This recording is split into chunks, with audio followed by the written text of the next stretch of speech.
thanks for logging on to the first Elon local news web exclusive of spring semester. I'm Emily Harrison. And I'm Kay McKay. Here are the stories we have for you this Tuesday, February 10th. This Sunday, February 15th, is the last day to sign up for the Patient Protection and Affordable Care Act, commonly referred to as Obamacare. But the House of Representatives voted last week to appeal the act in a 239 to 186 vote. For college students, the Affordable Care Act allows young adults to stay on their parents' insurance plans until they turn 26. It also guarantees that young adults can purchase health care at a standard rate regardless of pre-existing health or financial issues. If the act is repealed, young adults will no longer receive these benefits or be required to have health care coverage. The recent U.S. measles outbreak has the nation talking about the issues of vaccines and education. According to the CDC, there are 102 measles cases in 14 states during the month of January. Here at Elon, all students are required to have the measles vaccine before coming to campus.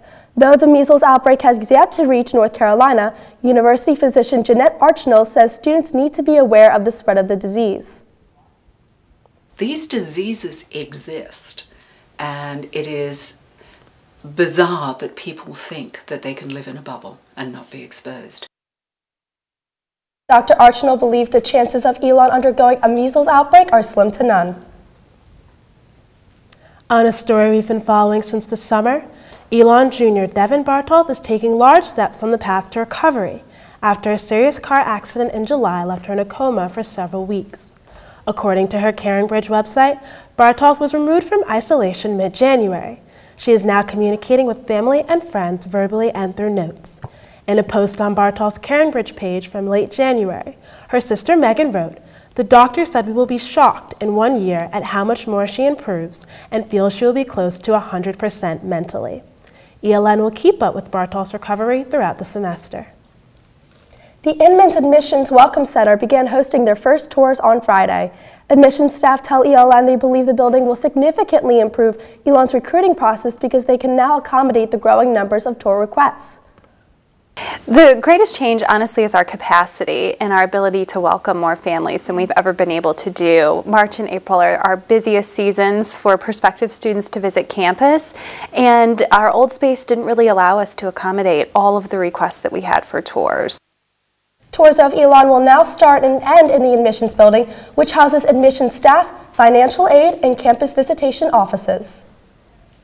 While most Elon seniors are applying for a job, one is applying for a publisher.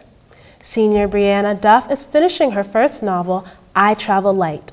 Duff is a Lumen Scholar and used her $15,000 grant to fund the novel, which explores the world of science fiction. Duff says the process of putting I Travel Light together combined two of her favorite things, writing and physics. I started writing science in creative ways, and I knew that I wanted to do something like that, and so I started writing a lot of poetry originally with physics ideas and seeing how I could communicate it. I Travel Light is in the editing stage. Duff hopes her book will be ready to go to agents by the end of the semester. If you've been a return volunteer for Safe Rides recently, you could be rewarded. The student-run volunteer program now has a VIP program that gives a free, no-wait ride for every 3 days someone volunteers. The transportation service provides late-night rides for students every Thursday through Saturday from 10 p.m. to 2:30 a.m. Safe Rides was founded in 1992 after an Elon football player was killed in a car accident after driving under the influence. Music's big night was on Sunday, and our Ashley McGettrick has our Grammys wrap-up. Award season kept rolling this weekend with the Grammys. While everyone was watching the stage, here are the top 5 audience moments of the night. First, T Swift and Kanye shake it off. The duo has clearly moved past their awkward encounter back in '08. Taylor may have made friends with Kanye, but not Pharrell. The songstress was busy dancing as usual, and Mr. Williams was having none of it. But Taylor wasn't the only one caught in the act. Paul McCartney had this awesomely awkward encounter. And finally, Kanye being Kanye. When Beck went up to receive his award for Best Album of the Year, Kanye gave us a little throwback to that infamous T Swift interception. And Jay-Z's reaction was priceless. That's all for this entertainment breakdown. Ashley McGettrick, Elon Local News. That's all we have for you today, but ELN Radio will be live tomorrow night on WSOE 89.3. And ELN Morning will make its return Thursday at 9:50 during Newman Lumen.